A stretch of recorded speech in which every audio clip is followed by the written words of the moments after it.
vayan por todo el mundo y prediquen el Evangelio a toda criatura. Sigue. El que crea y sea bautizado será salvo, pero el que no crea será condenado. Y estas señales acompañarán a los que han creído.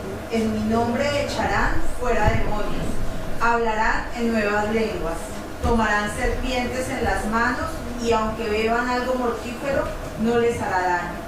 Sobre los enfermos pondrán las manos y se pondrán bien. Muy bien. Vemos que aquí en estos versículos el Señor exhorta a sus discípulos a ser creyentes, ¿cierto? Les dice, vayan, háblenle a las personas y el que crea, entonces será salvo.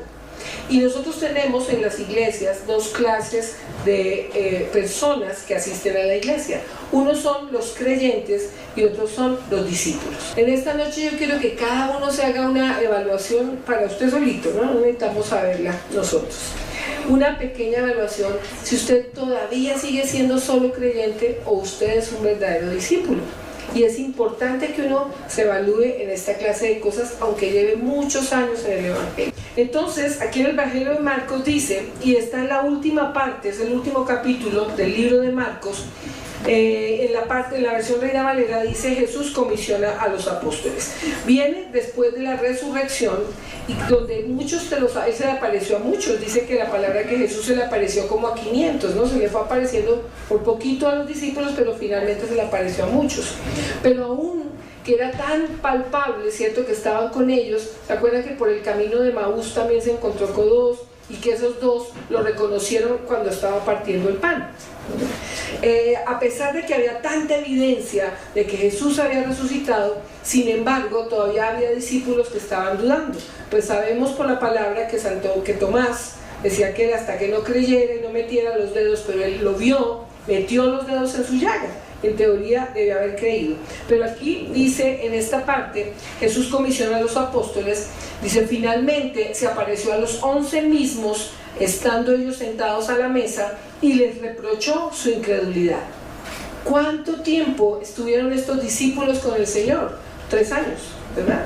Y 3 años viéndolo, 3 años viéndolo hacer milagros, 3 años a su alrededor, 3 años durmiendo con él allá en el monte, ¿sí? Seguramente en ese tiempo Juan se recostaba sobre el pecho de Jesús. 3 años y todavía tenían incredulidad. Entonces Jesús les está reprochando su incredulidad. Le está diciendo, pero mire, ¿cómo es posible que ustedes me ven, aquí estoy, resucité y todavía tienen incredulidad? Y no solo incredulidad, sino que tenían dureza de corazón. Dice, porque no habían creído a los que le habían visto resucitado. O sea, los mismos discípulos no le creían a todos los que decían, yo vi que pasó, yo vi que ese realmente él resucitó. Entonces el Señor les da una exhortación, una orden y les dice, id por todo el mundo, o sea, no hagan acepción de lugares tampoco, y predicar el Evangelio a toda criatura. A veces uno dice, ay no, pero ¿qué le voy a decir a este o qué le voy a predicar? Aquí dice que a todo el mundo y a toda criatura, ¿verdad? Entonces les da la orden, ir y predicar el Evangelio a todo el mundo, a toda criatura. Dice, y el que creyere y fuese bautizado será salvo, mas el que no creyere será condenado. Eso me parece que es bastante, una palabra muy fuerte, ¿no? El que creyere será salvo, una maravilla, pero el que usted le comparte y no cree, dice, será condenado. Entonces el Señor le dice a los apóstoles en este Evangelio de Lucas, vayan y hagan creyentes, enséñenles el Evangelio para que ellos crean, y el que crea es creyente. Entonces uno es creyente cuando le comparten o cuando uno simplemente dice, sí, yo creo que hay Dios. O sea, creo que hay muchos creyentes, pero ahora vamos a ver qué tantos discípulos. Estos evangelios, como ustedes saben, que Mateo, Marcos y Lucas son los 3 evangelios sinópticos. O sea, lo que están en los 3 evangelios son las mismas porciones desde una perspectiva diferente, ¿cierto? De diferentes autores. Así que vamos ahora al libro de Mateo, capítulo 28, que todavía es más conocido este versículo. Y es la orden que el Señor nos da cuando nos dice, vayan y hagan ¿qué? Discípulos. Ahora, en ambas porciones dice bautícenlos, ¿no? En ambas dice bautícenlos. Aquí en Mateo 28 dice, la gran comisión, 16 al 20. Dice, pero los 11 discípulos, obviamente estaban 11 porque no estaba Judas, ¿verdad? Por un pequeño detalle, no estaba Judas, se había lanzado. Y dice, pero los 11 discípulos se fueron a Galilea, al monte donde Jesús les había ordenado. Y cuando le vieron, le adoraron, pero algunos dudaban. Por favor, viéndolo todavía dudaban. Imagínense si la gente que lo veía, que caminó con él, dudaba, pues cómo no esperamos que ahora en este tiempo que apenas uno les está hablando y es un Dios invisible, ¿cierto? Cuando usted lo conoce, es un Dios invisible. Luego para uno se va haciendo real, se va haciendo tangible, uno puede sentir a Dios. A veces es tan tangible que uno siente como que lo abraza, ¿cierto? Uno como que puede sentir la mano del Señor. En estos días me estaba contando una amiga que había tenido una sensación en la época más dura de su vida, la época más difícil de su vida, que ella decía, me siento tan sola, estaba enferma, y ella decía que literalmente ella sentía como que la mano gigante de Dios la cogía así como un bebé, y que esa mano la arrullaba, pero que para ella era tan palpable sentir que estaba en esa mano y que la mecía, y que ella sentía eso. Ella decía, yo me sentía como que literalmente me estaba meciendo. Dice, y luego de 3 años estoy en una iglesia y me llama va un profeta, entonces le dice, le va a dar una palabra, y la palabra era, sí, hija mía, yo era el que te mecía, yo era con mi mano poderosa el que te mecía. Y ella decía, qué cosa tan tremenda ella poder experimentar y poder además afirmar, ¿cierto? Y confirmar que realmente, y yo creo que muchas veces a nosotros nos pasa eso, tenemos experiencias con Dios, pero como que dudamos. Si los apóstoles dudaban, que lo tenían ahí cerquita, que comían con él, que partían el pan, que podía tocar su manto, todo, pues es lógico en cierta manera que nosotros también dudemos de esas experiencias con Dios, de ese Dios que tenemos tan cercano. Pero Dios es muy real, muy real.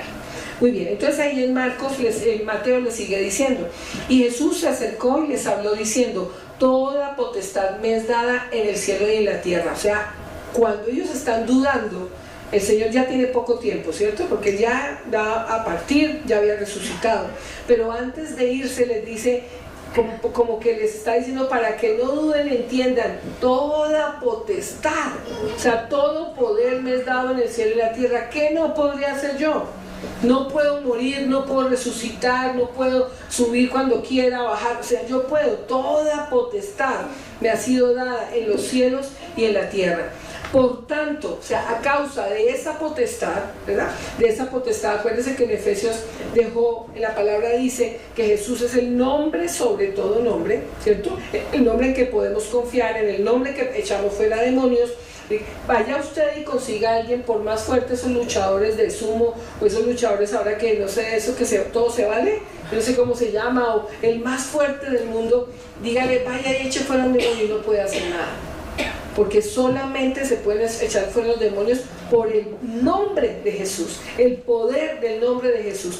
Y si ustedes conocen a veces predicadores que pueden, o pastoras, o ustedes que son chiquitos, pueden ser menuditos, pero en el nombre de Jesús hacen cosas tremendísimas, ¿sí? No necesitan ser grandes gladiadores, sino que entender el poder. Por eso el Señor les afirma y les dice, toda potestad, todo poder me ha sido dado en el cielo y en la tierra. Y por tanto, a causa de ese poder, ustedes vayan.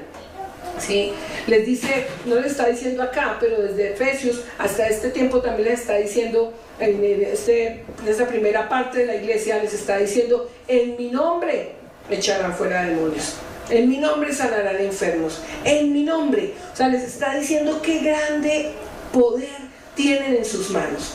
Toda potestad a mí me ha sido dada, pero por mi nombre ustedes también la tienen. Ustedes también pueden echar fuera demonios, pueden hacer cosas extraordinarias. Entonces, pero aquí les da un encargo. Pues la tarea no es fácil, ¿verdad? La tarea no es fácil ir a evangelizar. Yo no sé si a ustedes les parece fácil, pero a mí me parece difícil. A veces es fácil compartirle a alguien, a veces es muy difícil. Yo recuerdo que una vez estaba en el consultorio y tenía un paciente que había sido del M19, pero era un hombre súper inteligente, tal vez de esa época en que todavía había algunos guerrilleros con ideales, ¿sí? Que habían hecho una revolución con ideales, hombres inteligentes, no tan mercenarios como ahora. pero él era un hombre muy inteligente y me gustaba conversar con él, le estaba haciendo tratamiento. Pero entonces un día me senté ahí a hablar con él y dije, le voy a compartir, o sea, ya he roto el hielo, ya hemos construido un poquito de confianza, voy a compartirle. Y empecé a compartirle y a decirle, mira, entonces él me dijo, ¿sabes qué? Yo también he leído la Biblia. Le dije, ¿verdad? Dijo, sí, ya en el campamento la leíamos. Y entonces explíqueme, ¿por qué dice que no se mueve una hoja, un cabello sin la voluntad de Dios? Entonces, ¿por qué me sacó la lista, no? Porque hay en el mundo pobres, porque hay tragedias. Entonces yo empecé a decirle, porque mientras estemos en este mundo también está el enemigo, ¿cierto? El diablo, también está Satanás, y él está haciendo cosas, y los mismos hombres les están dando, le dan la autorización para hacer cosas. Entonces hay una voluntad permisiva, bueno, yo me demoré echándole un curso de teología, y ahí cuando ya le eché el curso de teología, él quedó como que no tenía más argumentos, y entonces le dije, ¿ves? Por lo tanto, es tan importante la salvación del alma. Y me dijo, ¿y quién se quiere salvar? Me dijo, yo no. ¿Quién se quiere salvar? Me dijo, yo sé que voy a estar allá en la paila. Y yo decía, Dios mío, o sea, después de haber hecho tantas cosas, estos hombres, haber vivido todo lo que este hombre debió haber vivido, un hombre tan inteligente, y en ese momento él como que en su espíritu estaba entendiendo que yo le estaba ofreciendo la salvación, y ser capaz de decir, ¿quién se quiere salvar? Porque a veces dice uno no, pero la gente no le dice a uno que no, medio le dice a veces que no, sí, ahorita, o alguna cosa. No, hay gente que le dice a uno, no quiero la salvación. Así que el Señor nos dice ahí, nos da una orden, y una orden dramática, ¿cierto? Una orden, pero no nos dice, vayan a ver qué les pasa, no, les da una orden diciendo, van a llevar poder. O sea, no sufran, no se preocupen, por duro que sea, por difícil que sea la persona o las personas a las que ustedes tienen que evangelizar, ustedes van a llevar poder en mi nombre, toda potestad. Por eso vayan y hagan discípulos. Entonces dice aquí en el verso 19, por tanto, id, y dice id, no espera que le lleguen, ¿no? Que a veces uno está esperando en la casa que le lleguen, en el trabajo que le lleguen, en el taxi que le lleguen. Dice id. O sea, tenemos que tener una acción propositiva, una acción, ¿cierto? De ir, querer ir a ser discípulos, ver que esa persona está ahí, hola, voy a ir a compartirle, voy a ir a compartirle. Entonces, nosotros tenemos que entender que nosotros no vamos por nosotros mismos, vamos en el nombre, que es sobre todo nombre, en la potestad que a él le ha sido dada, toda en el cielo, toda en la tierra. Y el Señor nos va a usar por misericordia. Un día uno puede estarle predicando a 30 y otro día le puede estar predicando a 2000. Cuando Juan Carlos y yo estábamos bien recién convertidos, más apasionados, pero yo creo que esta pasión nunca se nos ha bajado, ¿sí? Es una pasión permanente por el Señor. Y Juan Carlos le dice el pastor Yepes, yo creo que algunos estaban con nosotros, no me acuerdo de Estelita, Amparito.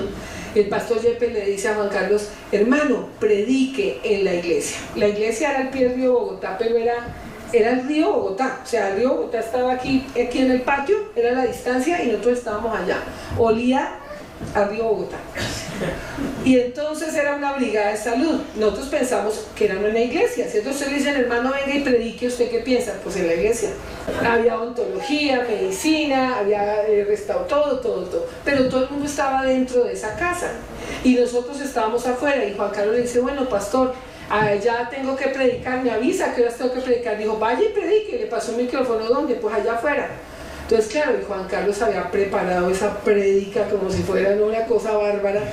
Y entonces cuando él dice, ¿afuera dónde? Allá aquí en el monte, al pie del río. Y Juan cogió el micrófono y no había nadie. Había un perro ahí. Una persona, un muchacho de la iglesia estaba ya sentado, y a mí me dio tanto pesar con él, que estaba preparado con ese amor, que yo me senté aquí en la montaña. A mí le dije, adelante. Yo así sentada, pues, poniéndole mucha atención, ¿sí? Con cara de que le estoy poniendo atención así. Y él empezó a predicar, y nunca se me olvidará que él predicaba como si hubieran 1000 personas. Él cogió el micrófono y bla, y al final de la predica solo yo aplaudí, Tuto se había ido, y el perro me paró y se fue, y listo.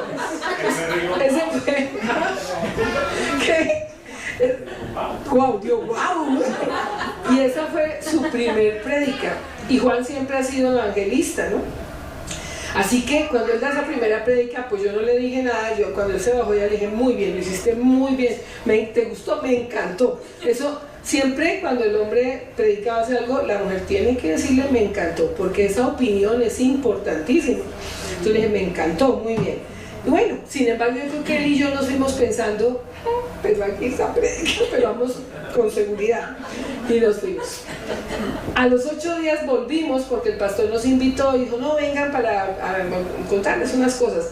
Y cuando volvimos a los 8 días, el pastor le dice a Juan Carlos, hermano, toda la semana estuvo viniendo gente que estaba en sus casas y oyó el micrófono, la prédica.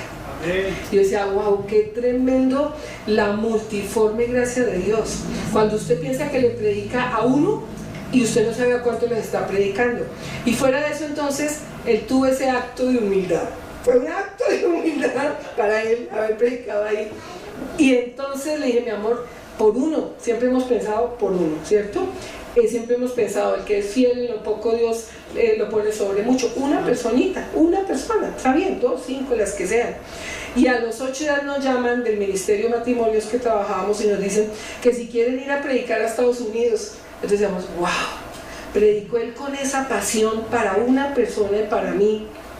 Ahí en el río Bogotá, que eso llegamos oliendo a mico, y al mes estaba predicando en una iglesia grande para muchas personas en Estados Unidos. Por eso cuando a uno le dicen por una persona, vaya por esa persona, o alguien le dice, usted sabe que tengo para que usted le comparta a una persona que a veces uno no le puede compartir. Dios le pone a uno determinadas personas y hay otras que no. Fíjense la dificultad para uno que es compartirle a su propia familia.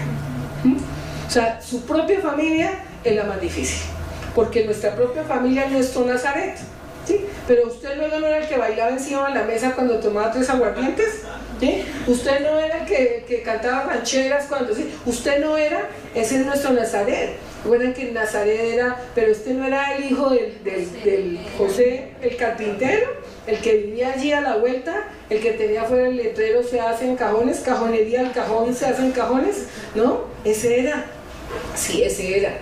Entonces ese es nuestro Nazaret, pero nosotros siempre tenemos que escuchar, como dice la palabra, id y hacer discípulos.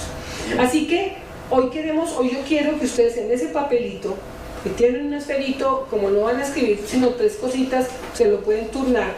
Yo quiero que ustedes mismos evalúen si ya dejaron de ser solo creyentes y realmente son discípulos, porque hay una diferencia muy clara entre ser creyente y discípulo.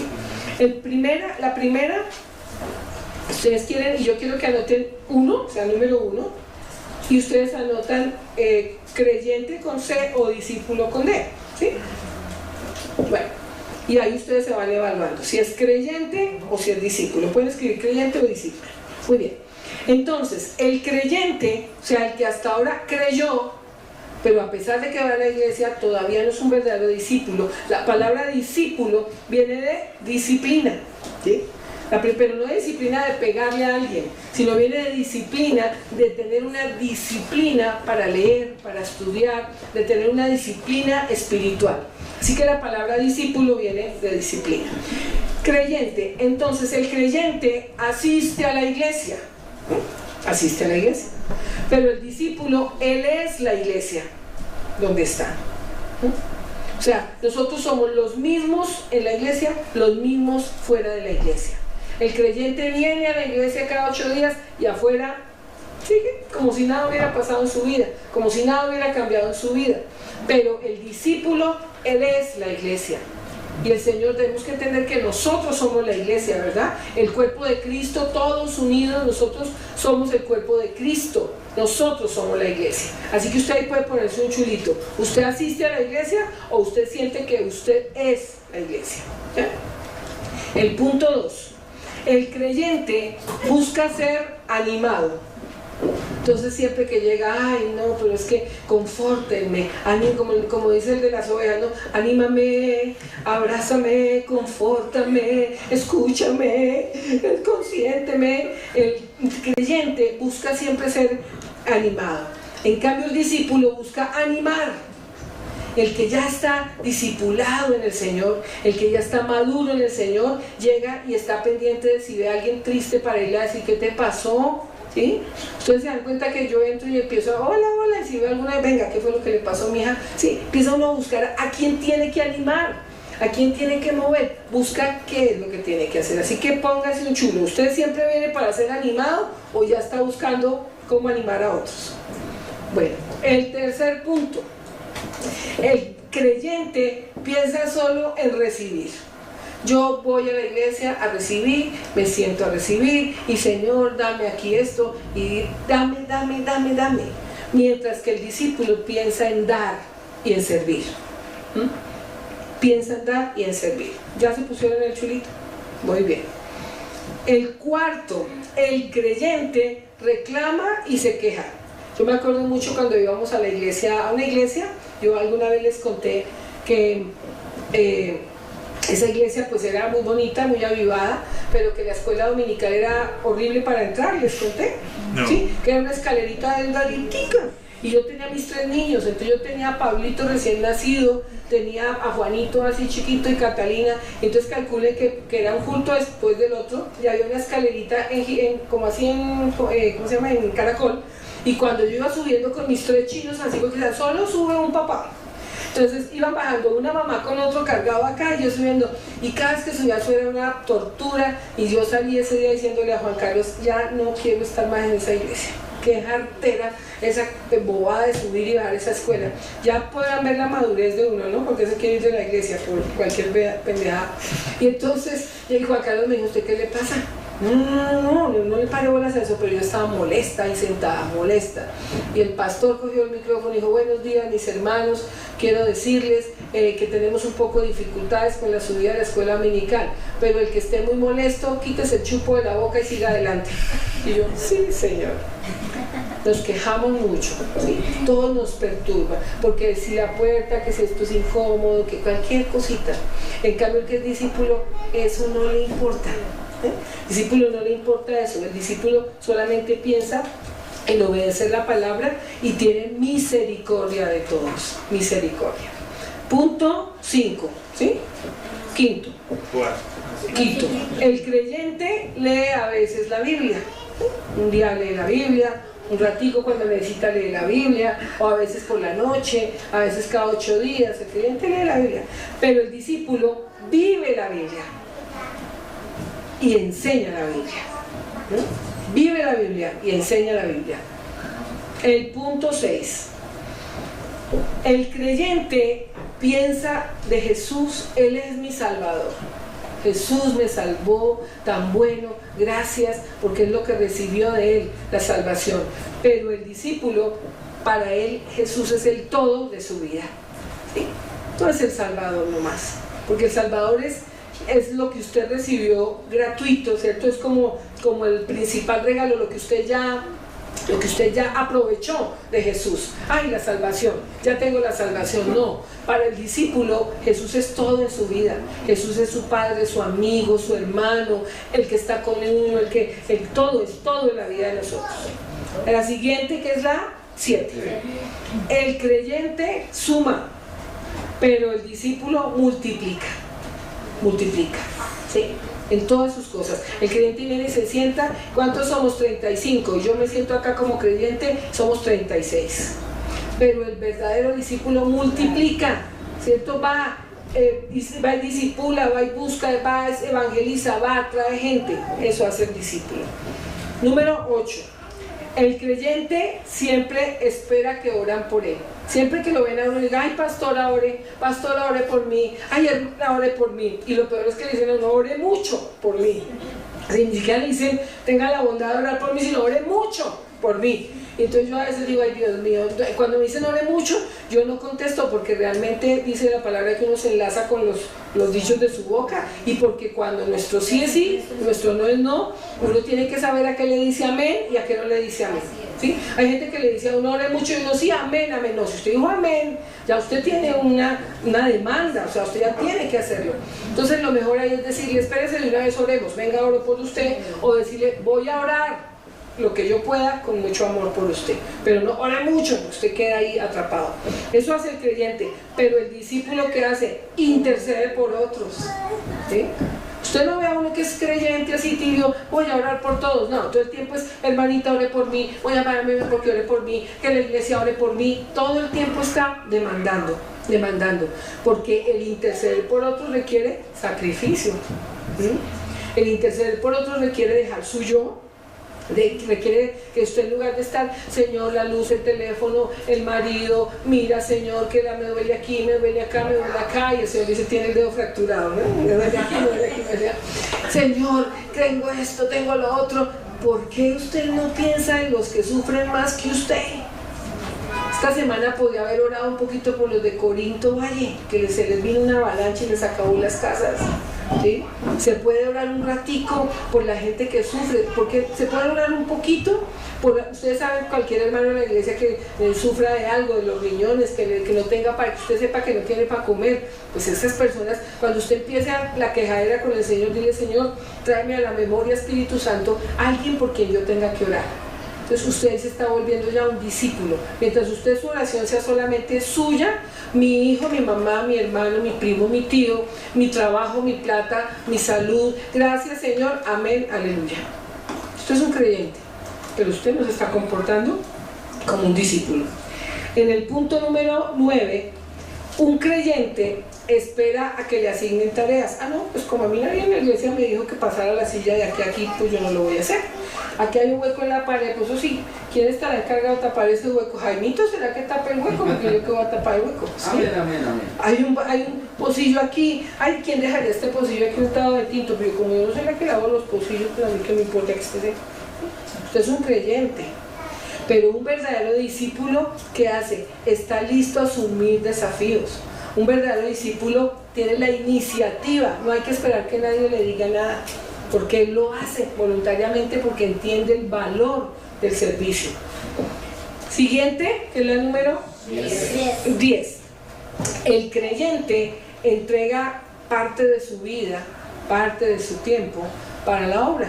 Entonces dice, no, yo también voy a estudiar, voy a ir otro ratico. Sí, de pronto ocasionalmente voy a interceder, pero el discípulo entrega toda su vida, toda su vida. Uno sabe que toda la vida de uno está al servicio del Señor, que Él sabrá qué hace con uno. Y quiero decirles, no les dé susto, porque el Señor no dice, sí, venga, entonces ahora de 2 a 4 ore, de 4 a 6 interceda, de 6 a 8 lave la iglesia. Pero no, el Señor nos deja hacer nuestra vida, Él es lindo. Solamente que Él, cuando usted se rinde completamente, Él sabe que usted es un instrumento útil, y donde usted esté lo usa, en el colegio, en la universidad, en el trabajo, pero lo importante es que su vida esté rendida a Él. No es entregarle un pedacito, yo te entrego esto, pero eso sí no me vas a pedir que diezme porque la billetera es mía, yo no creo en eso. Yo te entrego esto, pero eso sí no me vas a pedir que es que yo tengo que ir allá porque los pastores dijeron, porque esa es mi vida. No, es que no es porque los pastores digan. Es porque usted ama tanto a Dios que usted voluntariamente lo hace por amor. No es un Dios de castigo, nuestro Dios es un Dios de amor, que es un padre que disciplina cuando tiene que disciplinar, ¿sí? Pero yo creo que todas las cosas que uno hace para el Señor las debe hacer por gratitud. Amén. ¿Sí? Por gratitud. Si nosotros no entendemos la gratitud, que significa levantarse en la mañana, abrir los ojos, mire, en estos 2 años que yo duré enferma, yo abría los ojos y era una tortura, ¿sí?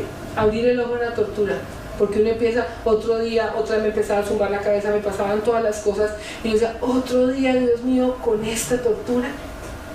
Y ustedes no saben ahora cuando abro los ojos, y apenas abro los ojos y me siento bien y digo, ay Señor, mire, provoca tirarme al piso, digo, gracias Señor, gracias, gracias, estoy tan agradecida por respirar bien, pude dormir, no me duele la cabeza, no siento cosas. Y ustedes no saben, ustedes piensan en la gente que amanece en un hospital, ¿sí? Entubado por todos lados, la gente que amanece en un hospital y no puede mover la pierna, que le dicen la otra semana lo operamos de la columna porque es que usted ya está así chueco, que le dan el dictamen. Ayer hablaba, yo no sé dónde escuchaba a un hermano que decía, hoy es que estuve en un curso de cosas para niños didácticas muy bonito, que ahora te cuento, traje unas cosas buenísimas que nos enseñaron allá.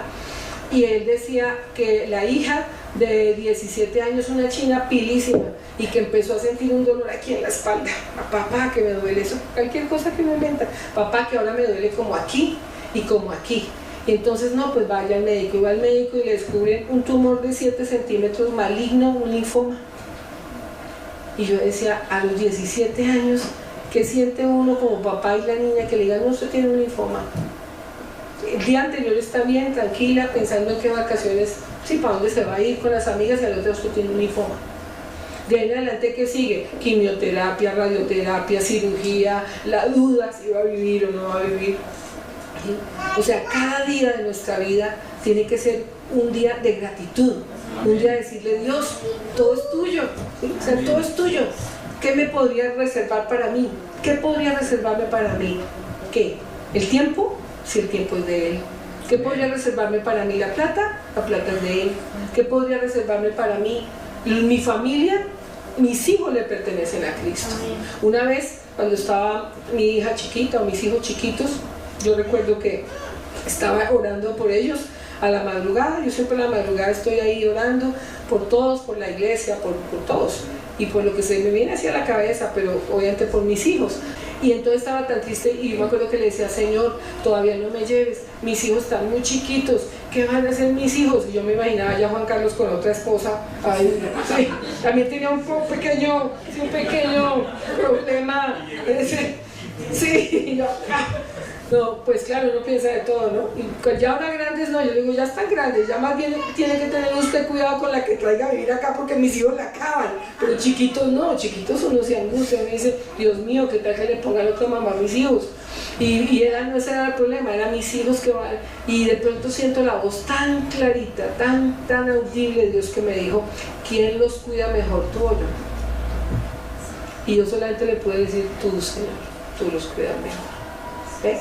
Porque a veces también nosotros tenemos con los hijos esa idolatría, o estamos pensando que si no somos nosotros, pues no hay nada, ¿no? Dios siempre hará algo. Amén. Y Él realmente los cuida mejor.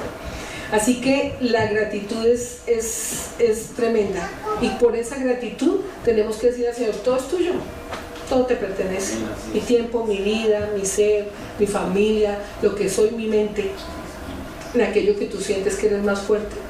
La gente que a veces es tan inteligente y tan racional y dice, wow, es que con esta mente no se necesita más. Y también recuerdo el papá de una amiga mía que era un hombre brillante, una compañera de la universidad, y todo el mundo, él fue uno de los pioneros de la implantología en Colombia, y era un hombre brillante, impresionante. Y yo lo admiraba, y eso él iba a los congresos y daba unas charlas y decía, wow, tremendo, y anhelaba ser como él, porque él era odontólogo y yo era mi ídolo en la odontología, ¿no? Y era un hombre tan brillante. Y de un momento para otro se le empezaron a olvidar las cosas. Y él tenía un paciente y lo dejaba con la boca abierta, se iba, se ponía un saco y se iba para la casa. Y no se acordaba que tenía el paciente con la boca abierta. Entonces la esposa pensó que le estaba dando como Alzheimer. Y no, hay que llevarlo al médico. Y lo llevan al médico y tenía un tumor cerebral. Y dijeron, el tumor cerebral es tan grande que no vale la pena operarlo ni nada. Entonces así, y después de yo ver ese hombre absolutamente brillante en sus conferencias, en su trabajo, cuando lo volví a ver, porque su esposa estaba cuidándolo, no quería como exponerlo mucho, y lo volví a ver y lo tenía que cargar entre dos personas, y él jugaba con una pelotica de papel periódico, así apenas hacía así, no podía sino hacer así. Y yo decía, Dios, la fragilidad del hombre es absoluta, ni la inteligencia, ni la belleza, ni la plata, ni la organización, ni el estatus, ni los apellidos, nada. En cualquier momento Dios así oprime un botoncito y nada sirve. Por eso tenemos que tener tan claro como buenos discípulos que todo es de Él. Amén. Todo es de Él. Muy bien.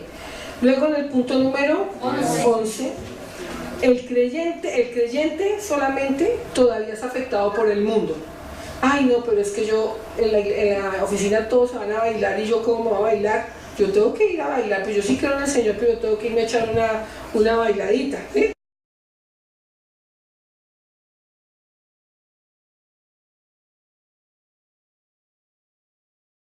El creyente es afectado por el mundo. Los amigos lo invitan a la rumba y termina ya en la rumba. Es afectado por el mundo. Mientras que el discípulo, él afecta al mundo. Él Él revoluciona el mundo. ¿Se acuerda que en el libro de Tesalonicenses dice que los de Tesalónica eran los que trastornaban el mundo? Decía que los de Tesalónica trastornaban el mundo, porque el verdadero discípulo afecta el mundo. Y no es que uno llegue donde los que están bailando y les dice: ustedes están pecando, partida de pecadores, abominación a Jehová, quiten esa música. No es la forma de afectar el mundo. Pero uno sí, cuando usted es discípulo, cuando usted lleva la presencia de Dios, cuando usted actúa con la sabiduría del Espíritu Santo, usted llega a esa rumba y automáticamente ellos empiezan a bajar la música, a cambiar y a decir: no, llegó ella. ¿Sí? No, ya no. Si están en un círculo echando chistes verdes, dicen: no, ya no echamos un chiste porque llegó Pepita. Llega ese que tiene la capacidad de trastornar el mundo, ese que tiene el Espíritu de Dios en él, ese que no tiene que venir a decirle a todo el mundo: usted está pecando, pero que su propia vida da un testimonio de tanta fortaleza y de tanta santidad que afecta positivamente el mundo. Amén. Amén. El punto número 12. El creyente se conforma con ir al cielo. Ay, yo ya tengo la salvación, yo voy para el cielo y yo me voy para el cielo. ¿Y usted está seguro de su salvación? Sí, claro, yo voy para el cielo. Pero el discípulo lleva a otros al cielo. No solamente dice: no, ya tengo mi salvación, yo ya soy salvo, usted verá qué hace, ¿no? Como dice una amiga mía, cariño con su boleta. Sí, es cariño con su boleta, pero también nosotros tenemos que llevar a otros, ¿sí? Tenemos que llevar a otros al cielo, llevarlos, pensar en que hay otros que se van a perder. El corazón del Padre late por las almas. Desde que yo me convertí y muchos años antes están diciendo: Cristo viene pronto, Maranata. Ahora estamos más apocalípticos que antes, ¿cierto? Le decimos: ay Señor, ya el Señor va a venir. Hay gente que ya está dando fechas en 7 años, el rapto va a ser pronto. Sí, el rapto puede ser hoy, pero no solamente a los pastores el Señor nos va a decir: ¿cuántas ovejas les di? Tantas. ¿Y sus almas? No, mira, pues yo hice esto y el que hice el otro y el que no. Ok, pero es que Él no le dijo aquí a los pastores, le dijo: id a los discípulos, ¿cierto? Vayan y hagan discípulos, vayan, bautícelos en el nombre del Padre, del Hijo y del Espíritu Santo. Vayan por esas almas que se están perdiendo. Hagan de cuenta que la salvación es como un tren, y de ese tren de la eternidad nos queda solamente el último vagón, y estamos en el último vagón. Y estamos ahí subiditos viendo cómo hay gente que no se ha podido subir a ese vagón. Nosotros necesitamos, y es tan fácil, ¿sí? A veces para uno es un reto, pero es tan fácil decirle a una persona, ganarse a una persona para Cristo, que fácil. El punto número 13. ¿Ustedes sí están anotando creyente, discípulo? Uy, bueno, dígame cuenta. El 13. El creyente está todo el tiempo esperando un avivamiento. Yo espero que haya un avivamiento, ¿no? A mí a veces cuando me dicen: no, pero es que yo en la iglesia no siento nada, yo le digo: que no siente nada es usted, hermano, ¿sí? Porque uno, donde haya 2 o 3 creyentes, haya adoración, uno siente al Señor. Tiene que haber alguna cosa muy extraña en ese lugar, tan rara, ya grave, pecaminosa, una cosa rarísima, para que no.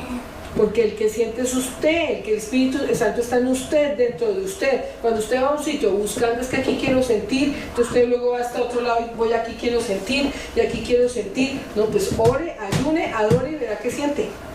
Y usted puede sentir en su casa, o es que ustedes en su casa no han experimentado la presencia de Dios. Usted póngase a orar en su casa, arrodíllese, o diga: voy a ayunar 3 días. Cuando la persona le dice: es que no siento nada, yo le digo: ¿por qué no ayune 3 días? Ayune 8 días. Uno después de 8 días de ayuno siente, porque siente. Porque ¿qué pasa? La carne mengua, ¿sí? Todo lo que a uno en la carne ¿qué hay? También hay angustias, también hay pensamientos, hay deseos, ¿cierto? En la carne hay muchas cosas. Entonces, cuando uno ayuna, ¿qué hace? La carne mengua, y entonces el espíritu se vuelve más sensible. Y cuando uno está así, ¿a quién le da ganas de pelear cuando está ayunando? A nadie. Usted ayuna 7 días y no le pelea al esposo, no le pelea al jefe, no le pelea a nadie, no tiene ni alientos de pelear. Eso es verdad. Yo ahí entendí por qué Enrique Gómez ahí de Bethesda a todo el mundo lo manda a ayunar y a orar, y entonces se hace el colmo. Y ahora entiendo, no.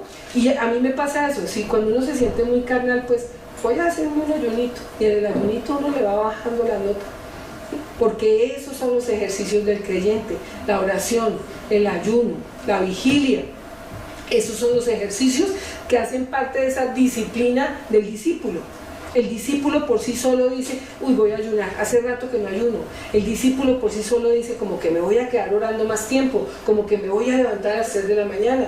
¿Sí?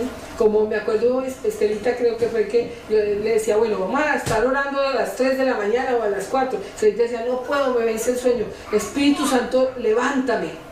Y el Señor hace todo lo que usted le diga. Entonces usted me dice, a tal hora nos vemos y a tal hora él está ahí sentado esperándola. Y me acuerdo que Estelita le dijo, Espíritu Santo, levántame o llámame.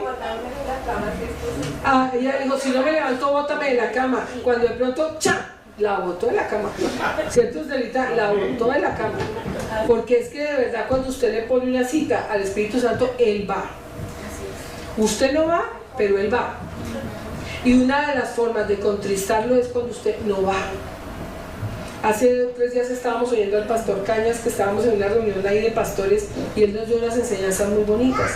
Y él decía, mira que si yo anoté por acá, él decía que el Señor, bueno, él decía que había 2 formas de contristar al Espíritu Santo, y yo anoté porque me pareció importante. Dijo que uno contristaba al Espíritu Santo cuando pecaba y cuando desobedecía. Y él nos contó un testimonio. Él decía ahí que él tenía una serie que estaba dando en su iglesia allá en Manantial cada domingo, y que era una serie, por decir, de 6 domingos, pero que al segundo domingo Dios le habló y le dijo, no, habla de tal cosa. Pero que él pensaba, no, pero la serie, estoy dando la serie, sí Señor, sí. Y entonces dice, y el domingo que no prediqué lo que el Señor me dijo, sino que di mi serie, no pasó nada, no se movió nada en la iglesia, no había nada, todo el mundo ahí quieto. Dice, al siguiente domingo vuelve el Señor y le dice, predica de tal cosa. Y él, no Señor, es la tercera parte de mi serie. Y entonces dio la tercera parte de su serie y dice, nada. La gente, bueno, no salieron ministrados de nada. Dice, y yo me fui para la casa y el Espíritu me coge a decirme, ¿usted va a predicar lo mío o lo suyo? Y que el Señor, perdón. Dijo, y el siguiente domingo, qué serie ni qué nada, prediqué lo que él me dijo, y dijo, y había milagros espontáneos, sanidades, una cosa tremenda. Y si eso le pasa a Cañas, ¿cómo nos pasa a nosotros? ¿Sí? Porque desde el ministro que tiene 20.000, 50.000 ovejas, el que tiene 10, 30 ovejas, tiene el mismo proceso de obediencia a Dios. El mismo proceso de obediencia. Lo mismo que uno prepara para 1.000 ovejas, lo prepara para 30 ovejas. Lo mismo. Un día hacíamos cuentas con Juan Carlos y decíamos, los que son rápidos para multiplicar, decíamos con Juancho, nosotros llevamos 16 años predicando todas las semanas 1 o 2 veces. ¿Cuántas prédicas son? Si cada año tiene 52 semanas, ¿cuánto será, Salomón? Usted que aprendió allá en el Refus, 16 años por 52 semanas, ¿cuánto es? 1.600, ¿sí? Y por 2, 3.200. O sea que Juan y yo hemos dado unas 3.000 prédicas en nuestra vida. Y las prédicas de iglesia tienen que ser distintas, porque aquí los discípulos se las saben todas, ¿cierto? Uno puede repetir algunas ilustraciones, pero vaya y repita la misma prédica. Entonces ese ya el pastor, ese ya es un recalentado, la misma prédica. Sí. Y la misma prédica y la misma preparación tiene ese pastor que tiene 50.000 ovejas que el que tiene 30. Creo que es más demandante cuando hay menos, porque lo están mirando uno hacia los ojos y uno sabe, sí, esto ya lo dijo, esto no lo dijo. Así que el que es creyente se conforma con ir al cielo, pero el que es discípulo no descansa hasta llevar a otros al cielo. Ustedes podrían preguntarse en esta noche, ¿a cuánta gente han llevado al cielo? ¿Cuánta gente ustedes habrán llevado al cielo? ¿Cuánta gente habrá hecho la oración de fe con ustedes? ¿Cuánta gente se ha convertido con ustedes? Yo no sé, yo no sé. Yo a veces me subo y le hablo al taxista, le hablo al que está por allá, empieza alguien a venirme a pedir algo, oiga, mire, tal, y a veces paso en blanco, ¿sí? A veces paso en blanco, estoy como concentrada en otras cosas, pero no que toda tu vida pase en blanco, no toda tu vida en blanco, hay que compartir. Muy bien, siguiente punto es 14. No, pero está en el 13, estoy en el 13, sí, estoy en el 13. Entonces, el 13 dice que el creyente espera un avivamiento, que me hagan, que me digan, que me enseñen, que en esa iglesia se mueva el espíritu, para allá me voy. Y el que es verdadero discípulo, ¿qué? Vive en avivamiento, no importa dónde esté, porque el verdadero avivamiento se traduce en arrepentimiento y en comunión con el Espíritu. El que está en arrepentimiento y comunión con el Espíritu está avivado. ¿Y en qué se demuestra? En la pasión que uno tiene por el Señor, en que la alabanza, a mí el ensayo de alabanza me encanta oír desde allá, sentarme, a veces me dan ganas de venir y uy no, más bien alcemos las manos y seguimos ahí, pero eso es el ensayo de alabanza. Si uno va en el carro, ¿cuántas personas les pasa que a veces ponen un CD en el carro y uno no quiere ni hablar? No quieres. Yo tengo un CD que se llama como Oraciones de Paz y es un CD de canciones en inglés, pero son himnos muy antiguos, que yo me los sabía en español y ahora en inglés me los estoy memorizando también, pero la música es de paz, con dulce paz, y ese lo pongo y yo empiezo a entrar en una paz, y hay una canción especial que dice, Él es mi paz, Jesús es mi paz. Yo decía, wow, qué tremendo el efecto que tiene una adoración en el alma, una adoración, y esos himnos tienen una unción por sí mismos. Siguiente punto, el creyente vive de ilusiones y en cambio el discípulo actúa. El creyente dice, ay, el día que yo tenga un ministerio por allá, en cambio el discípulo dice, ¿qué hago? ¿Cuál es mi ministerio? Voy a hacer, voy a actuar. Me acuerdo de un señor que tenía 80 años, con muchos problemas, y siempre pedía que lo ministrara. Y yo lo ministré varias veces y siempre el Señor me daba la misma palabra, dile que me sirva, dile que me sirva. Él quiere que todo se solucione, dile que me sirva. Y yo se la di como 3 veces. Me decía, esa es la confirmación, porque a mí también ya me han dicho eso. Le dije, perdón, ¿cuántos años tienes? 79. Le dije, ¿cuándo le va a servir al Señor? Es que como yo le he orado que me dé 120 años, yo le he orado que me dé 120 años. El que no le quiere servir al Señor tiene todas las excusas. Vivo lejos, me voy a mojar, no tengo plata, tengo muchos niños, tengo hambre, tengo que trabajar, tengo que mi papá, mi mamá, mi abuelo, mi tío, mi vecino, todas las excusas. Cuando usted le dice al Señor, le voy a servir, empiece por un poquito. El Señor siempre le va a dar el tiempo, le va a dar todo para que usted le sirva, porque Él no nos acaba con la vida, Él solamente toma lo que nosotros tenemos para convertirlo en algo productivo para el reino. ¿Amén? Amén. Muy bien, hasta ahí va la lista. ¿Cómo fueron en la lista? ¿Les fue bien? Bien. ¿Cuántos creyentes hay? 1. Bueno, quiero decirles algo. Todos somos creyentes, ¿no? Todos somos creyentes. Ahora, pocos somos discípulos. Entonces, creyentes, todos hacemos la mano. Todos somos creyentes, sí. Todos somos creyentes. Listo, ahora ¿cuántos discípulos hay? ¿Discípulos cuántos puntos les di? ¿Cuántos? 14. El que tenga más de 7. Más de 7 discípulos. Más de 7. Veo pocos discípulos, veo muchos creyentes. 7. Bueno, ahí pasó así, arrastradito. Existen experiencias soberanas, pero existen experiencias provocadas por mi hambre por Dios. Las experiencias soberanas es cuando usted no está buscando en realidad nada, pero Dios lo toca. Ustedes se han dado cuenta que uno tiene un sueño tan tremendo, tan hermoso, donde uno siente que Dios le habla, que Dios se le apareció, que Dios lo tocó, ¿cierto?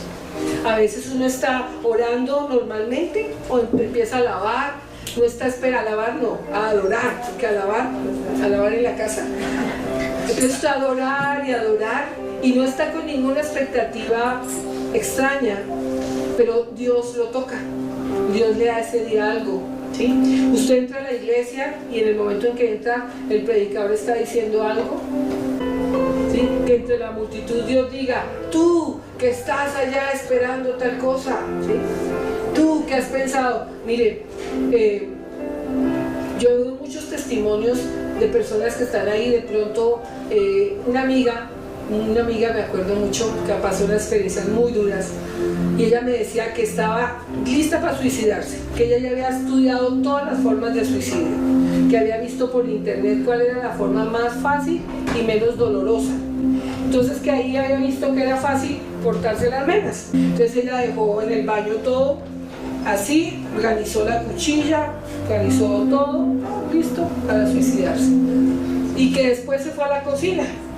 Yo no sé uno qué piensa hacer antes de suicidarse, como para qué, o sea, hay que tomar una Coca-Cola o no sé, sí, yo no sé, pero ella lo pensó, ¿sí? Ya lo dejó todo listo y se iba. Ella decía que ella estaba tan desesperada que todos los días se tomaba una Coca-Cola de 2 litros y se fumaba un paquete de Marlboro, todos los días, y que no comía, ella era Coca-Cola y Marlboro.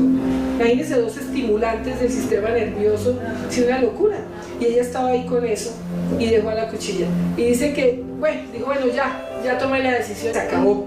Y entonces se empezó a meter al baño y empezó a organizarse cuando la puerta.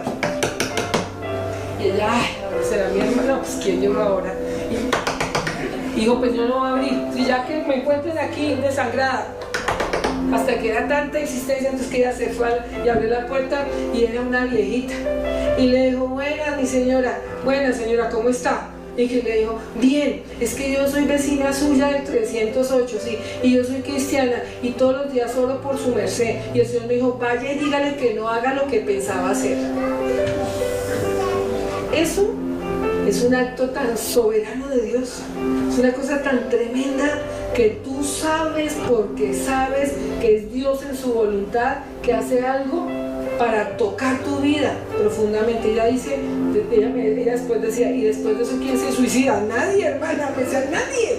Llegué, boté todo y decía, este Dios como que sí existe, porque ¿quién iba a saber que yo me iba a suicidar? ¿No? Pero hay cosas, toques de Dios, milagros de Dios y cosas sobrenaturales de Dios que las podemos provocar cuando tenemos hambre de Dios, ¿sí?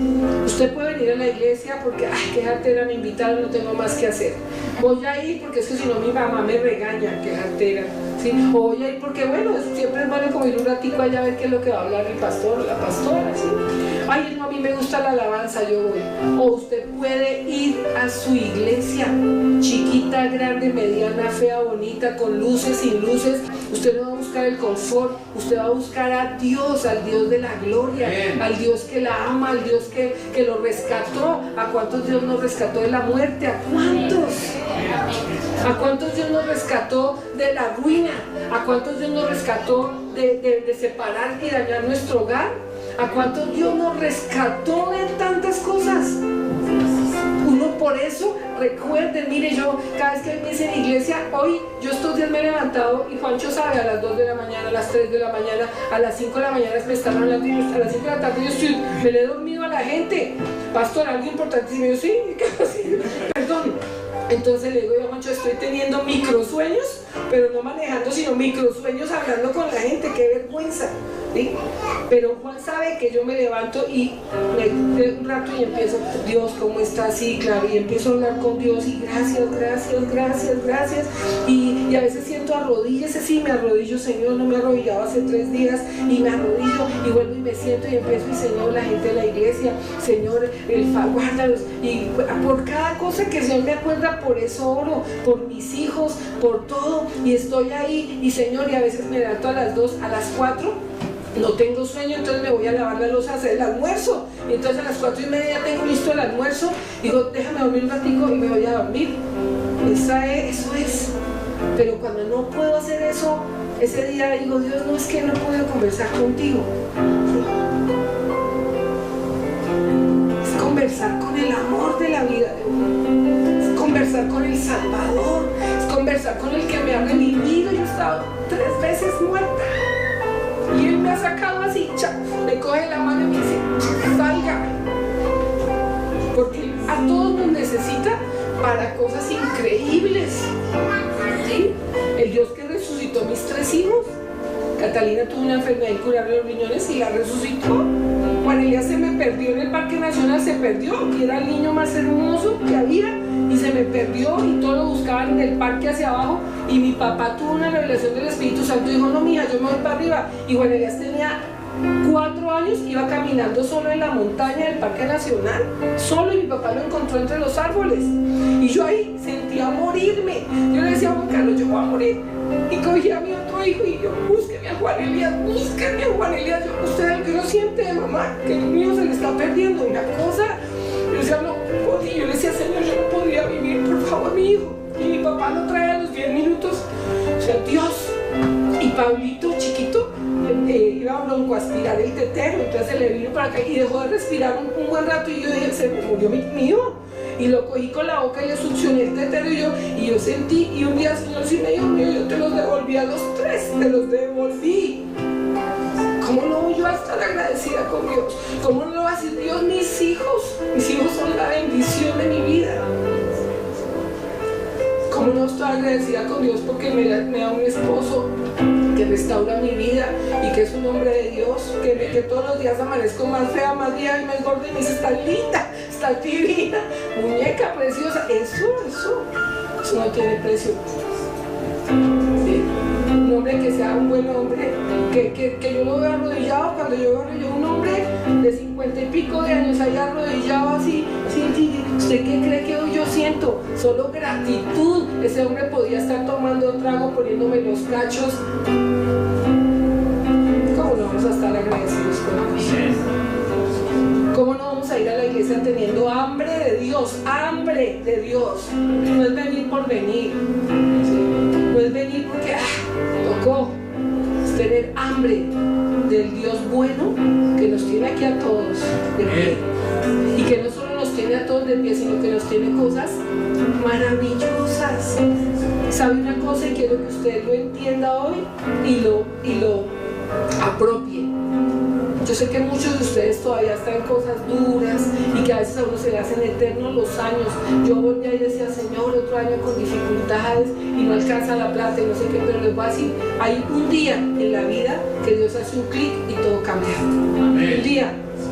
Un día en la vida que Dios hace un clic y todo cambia.